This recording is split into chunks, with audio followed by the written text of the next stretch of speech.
Aujourd'hui, c'est le 15 novembre, c'est la fête du roi. Mais surtout, aujourd'hui, c'est mon anniversaire. Wouh! J'ai 37 ans. Cocaïne pour tous. Blablabla. Du coup, pour l'occasion, dans cette chronique, je vais me faire plaisir. Pour commencer, petite devinette. Comment fait-on pour faire des bébés? Comme dit Roupeau en politique, on ne se retire pas à temps. Ça faisait longtemps. Oui, pourtant, je m'étais promis de ne plus parler de lui avant 2023. Mais en y réfléchissant bien, autant le faire maintenant car on ne sait pas ce qui peut arriver. Plus sérieusement, j'essaye de comprendre. En fait, la semaine dernière, Di Rupo était au Maroc. Bon, tu me diras, il essayait de retrouver le chemin de sa pyramide, mais il s'est trompé de pays. Ça arrive. Il y a 2 semaines, c'est Georges-Louis Boucher qui était au Maroc. Oh bah alors, c'est toujours pas pourquoi, ça reste une énigme. Et il y a 3 semaines, c'est la ministre des Affaires étrangères, Adja Habib, qui était au Maroc. Dites, c'est moi, ça fait beaucoup de voyages au Maroc. À ce stade, c'est plus des relations internationales, c'est le Club Med. Y'a du soleil et des nanas, on va s'enfourrer jusque là. Ne rentrons pas dans les détails. Alors pendant que nos élites politiques, pendant que nos géos du Club Med se dorent la pilule à Marrakech, il y a la COP27 qui est organisée en Égypte. Voilà, Di Rupo, c'est là-bas que tu devais aller pour retrouver ta pyramide. Mais là n'est pas le sujet. Donc la COP27, c'est pour se rappeler que le climat va mal. Chaque année, on réunit la Terre entière pour se rappeler que la Terre ne va pas bien. Voilà, c'est tout. Et à la fin de la réunion, conclusion, la Terre ne va pas bien. Bon ben, on se voit l'année prochaine. Ça va. En plus, on a déjà fixé la COP28 qui aura lieu à Dubaï.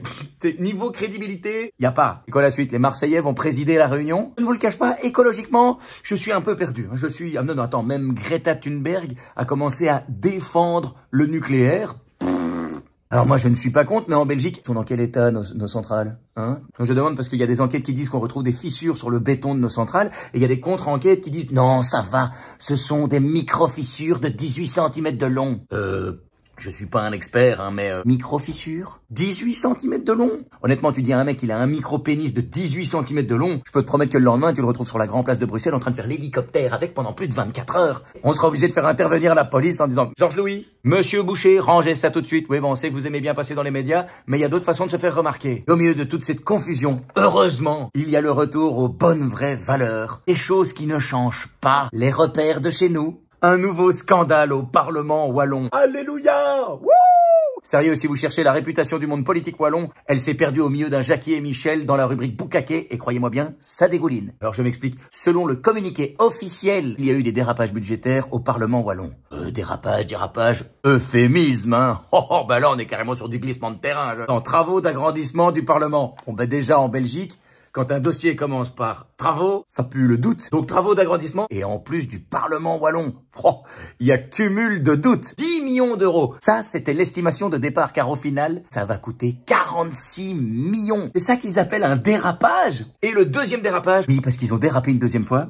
Ils ont fait construire un tunnel pour piétons afin de relier les 20 mètres qui séparent le parking du Parlement. 1 million d'euros pour 20 mètres. À la base, car au final, ça coûte 3 millions. Ça fait un fameux trou, hein, même pour un tunnel. Ça fait 2 millions en plus, en moins, dans la poche du Parlement. Comme disait Woody Allen, malheureusement, nos politiciens sont soit incompétents, soit corrompus, et quelquefois, les deux en même temps. Il y en a plus d'un qui se sont payés une part belle du gâteau. D'ailleurs, ça me rappelle que je dois aller finir mon space cake d'anniversaire. Alors, elle est pas belle la vie?